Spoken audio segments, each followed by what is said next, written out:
All right. Hi, Distinguished Queens. It's Anzia, and I'm the owner of Distinguished Crowns. So, if you watched the video giving you the details about ordering a custom wig, you know that one of our required things are your measurements. We need your measurements to do your wig. If you don't know them right off the advance and you don't provide them with your order, we will reach out to you and get your measurements. And if we don't get your measurements, we will have to cancel your order, unfortunately, because we don't consider it a custom wig unless we actually have your actual head measurements. So the first measurement that you're going to want to do, you're going to need a measuring tape. They sell these at Dollar General, Dollar Tree, Walmart. You get the idea. Craft section, sewing section, Joann's, the list goes on Amazon, the list goes on and on. All you need is a measuring tape, and you're going to start with your circumference. Your circumference is the distance around your head, so pretty much what you're going to do, and you want to make sure your hair is how you're going to wear it. For example, if you have locks, put your locks under a stocking cap and get the measurements that way. That way we can make sure that your measurements are right. If you're going to do like I did, which I have braids, I put the stocking cap over my braids. You want to make sure your hair is as flat as possible. So you're going to start with your circumference. You're going to go around your head and stop it right here. I don't know if you can see. As you can see, my head measurement is about a 22 and a half or 23. I like to do a 23 for myself so I can have a little bit more space.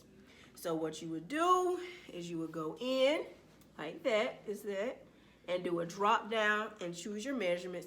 We go from extra small, which is a 20, to 20.5, 21, 21.5, medium, 22, 22.5, large, 23, 23 and a half, extra large, 24, 24 and a half. All right, so the next, and I'm going to add a 23 or 22 and a half to mine, but since I like to make my wigs a 23, I'm going to do that. Add a 23. All right, and then hit done. The next measurement is from front to nape. This is the front of your head, and this is the nape of your head, the kitchen. And I'm going to turn around so you can see this part. Take the one.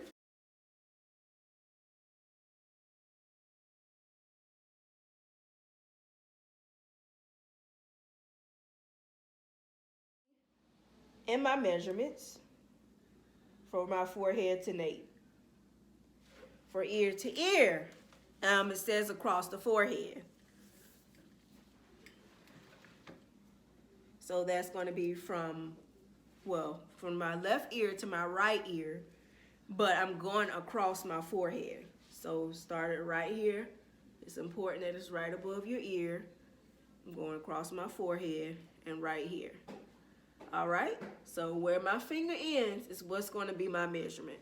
So for me, that is like a 13. So I'm going to put a 13. And the ear to ear across the top of your head is the same thing.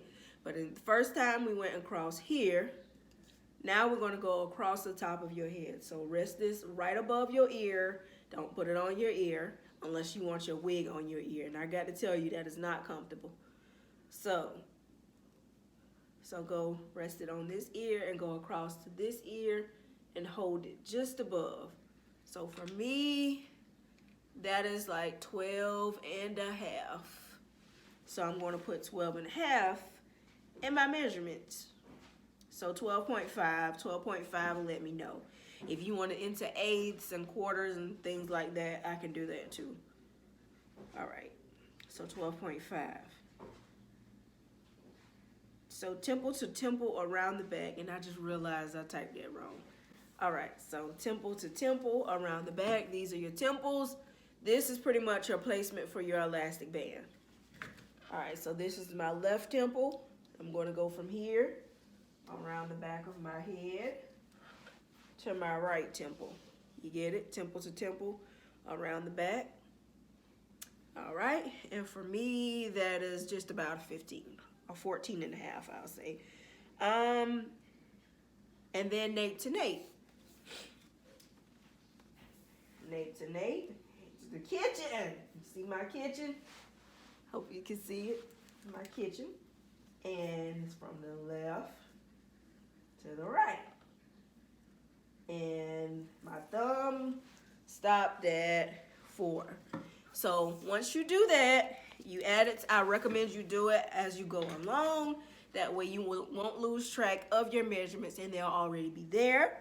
And once you send us your measurements, we go ahead and add that to our spreadsheet. And you won't need to fill it out every time you get a wig. We'll already have it on file. But if you don't know how to do it, it's also okay. You can book a consultation with us and we will go over your head measurements. Or if you have any questions about a wig that this video or the last video didn't answer, you can also book one of our 30-minute consultations with us, which is $50. So after you do your measurements, it asks if you like a style. If you like a style, you must let us know in the, you can let us know, send us an email, let us know if you're interested. If not, we'll just, if it's a straight wig, maybe we'll flat iron it a little bit, but it won't be a, like a silk press flat iron. Or you can upload a picture of the style that you want to let us know that you want. So if you want a hairstyle, click yes and upload the picture of your style. If you want to cut, upload a picture of your cut. And if you want a color, you can upload a picture of your color there. And this pretty much concludes our custom crowns and the measurement video. Thank you. So, but if you do need additional help, we do have a guide on the website, but just scroll all the way to the bottom under all the instructions as far as the custom wig. And I would like to thank you for shopping with Distinguished Crown.